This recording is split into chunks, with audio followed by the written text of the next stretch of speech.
కొమరంభీం ఆసిఫాబాద్ జిల్లాలో పోలీసులు community contract programme ను నిర్వహించారు. భాగ్యనగర్ కాలనీలో సోదాలు జరిపిన పోలీసులు సరైన పత్రాలు లేని 45 ద్విచక్ర వాహనాలు, 4 ఆటోలను సీజ్ చేశారు. ఈ సందర్భంగా పోలీసులు ప్రజలకు పలు సూచనలు చేశారు. పత్రాలు లేని వాహనాల వల్ల కలిగే అనార్థాలపై అవగాహన కల్పించారు. యువత మత్తు పదార్థాలకు దూరంగా ఉండాలని, హెల్మెట్ తప్పనిసరిగా ధరించాలని కోరారు.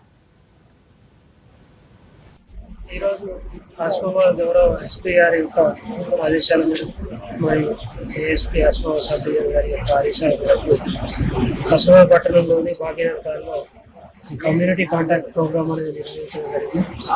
ఇందులో భాగంగా దాదాపు ఒక 40 ద్విచక్ర వాహనాలు, ఒక 4 ఆటోలను సరైన ధృవీకరణ పత్రాలు లేని వాహనాలను సీజ్ చేయడం జరిగింది.